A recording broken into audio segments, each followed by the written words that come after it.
Welcome to my YouTube channel, Rick Surowicz Watercolor. At any time during the video, you can click on the link in the lower right hand corner to subscribe to my channel.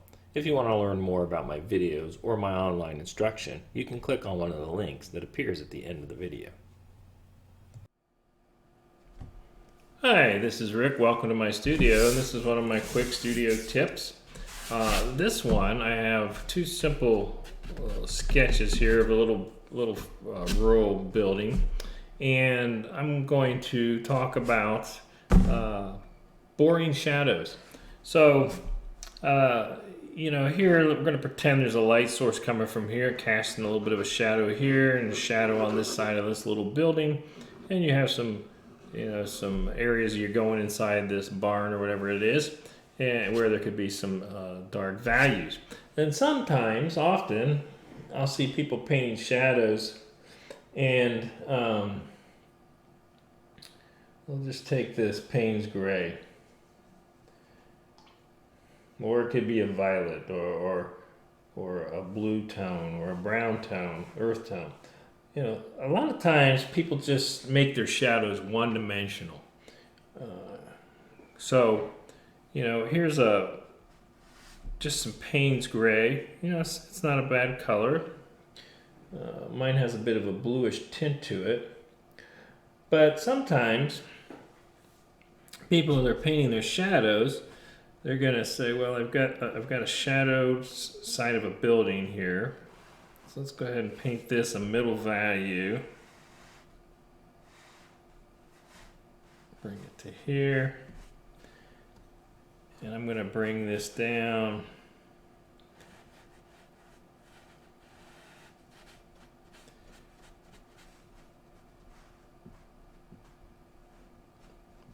So let's say I've got a shadow side of the building, and we have an overhang here that's going to cast a shadow underneath the edge of this. So we'll paint that, and I'm just going to continue this wash in here. Maybe you see through a window in the back.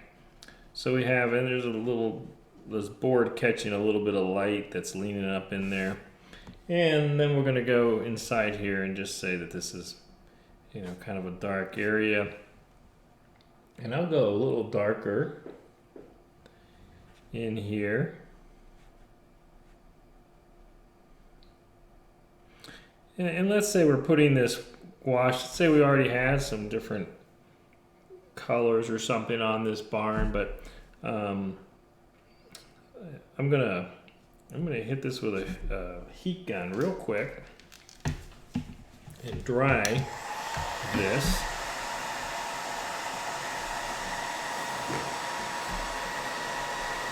Block that out. Get some of that excess. What I want to do is I just want to create a dry edge here so I can make a clean shape inside this barn. So that's probably good enough for me to do that. So I'm going to go a little darker now. Still working with the Payne's gray. And then, I've got some things going on in here.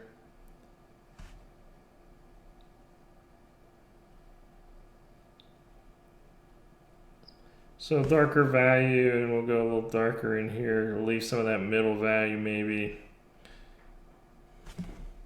So here we have a little barn, little farm structure. And I could do more on this, but this illustrates the point I'm trying to make.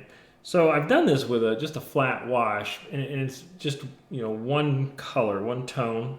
It's a middle value and a dark value, but it's very one-dimensional in terms of a color. This is actually kind of a gray, but like I said, it could be a blue or a violet or something you're using, and but it's very one-dimensional, as I said. So what I like to do, I like to charge these shadows a little bit with color. So this is a combination I'll use. I'll use some ultramarine blue, little rose madder, quinacridone, and I'll make some violets. Keep a little bit of a blue tint here. So I have kind of a reddish violet here. More of a blue violet, a violet. Pretty colorful. I'm going to take some raw sienna. I'm going to gray that down a little. So now I kind of have warm and I have cool, both, and some kind of neutral colors. So now what I want to do is I'm gonna paint the same area, but I'm gonna charge it up with some color. So a little violet, a little gray, a little kind of blue tone. Now I'm gonna switch over. I'm gonna get a little of this warm raw sienna. I'm gonna put a little of that in there. I'll go back, get a little red violet maybe.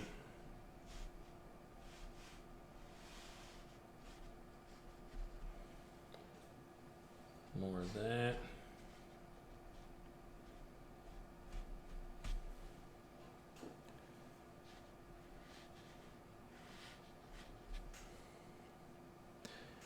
Pick up some of that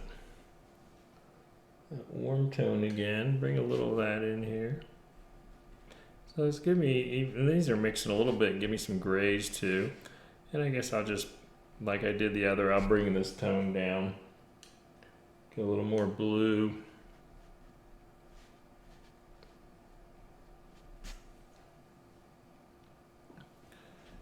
Some of these violets.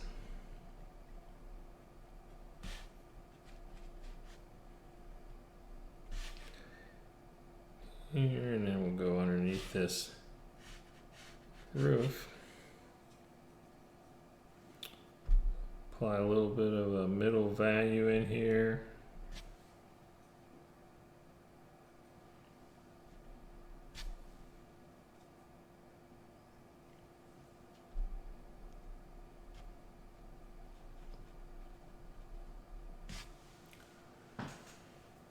And I kind of painted over my little light shape here, but it kind of illustrates the point. All right. And I wanted to save my little window in there. Let's see if I can save that. All right, so now let me hit this with the heat gun.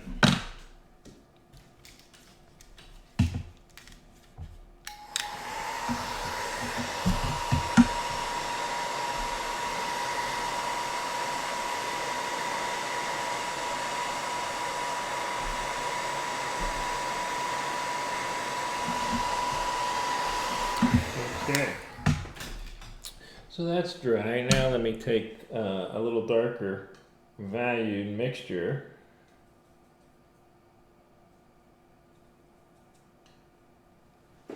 And I'll still take a little of this raw sienna, just to use this as an example. I could go darker, but this should be good. So, then I come in. I'm painting this darker value, but I can still work in some of these warmer tones. I can still bring in some of this kind of a red violet and make this deep shadow, more interesting than just painting it one tone. I'll come in here, we'll do a little same. A little violet.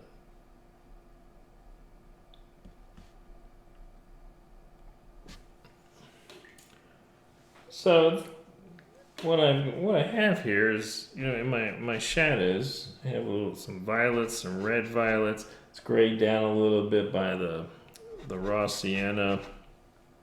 I get a little bit more of the raw sienna in there. So I have warm, I have cool colors, just in one wash. So as opposed to just being a flat one-dimensional wash, I've charged it up with some color, and I have warm and I have cool. I have some blues, some red violets, some blue violets, some violet in the middle value and in the dark value. So, that's something to think about if you're going to be painting shadows on different things. It doesn't really matter what it is. It could be greens and golds or greens, golds, and red, depending on what you're painting. But think about using a little bit more color and charging your wash when you're going to be working on shadows. So thanks for listening to this tip. I hope you find it helpful. If you want to see more of my videos or learn more about my online instruction, click on one of the links appearing on the screen.